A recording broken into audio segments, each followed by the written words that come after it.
O Pósito Rianxeiro executa unha dragaxe duns 15.000 metros cúbicos na zona que comprende o Porto de Leiro coa praia da Antonia.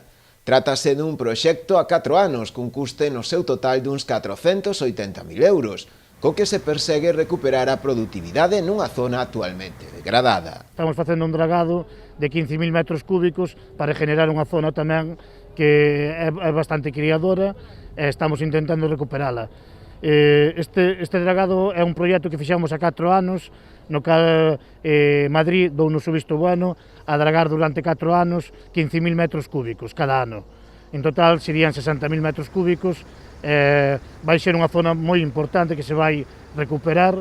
Esperemos que eso dé a beneficio aos mariñeiros. O que se vai facer aí é rebaixar sobre 20-30 centímetros toda esa zona, que é un lombo que queda en seco continuamente, e intentar facelo productivo.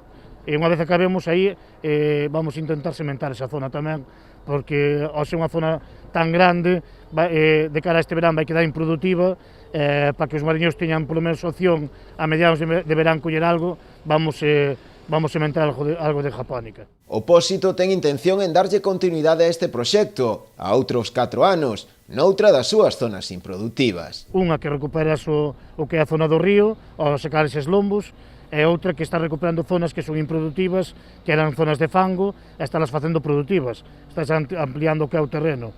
E a nosa idea, en principio, tamén é a finales deste ano xa, empezar a programar xa os 4 seguintes con outro proxecto destas características para levar unha continuidade de dragados no río e que os lombos non medren e ter zonas máis improductivas no río.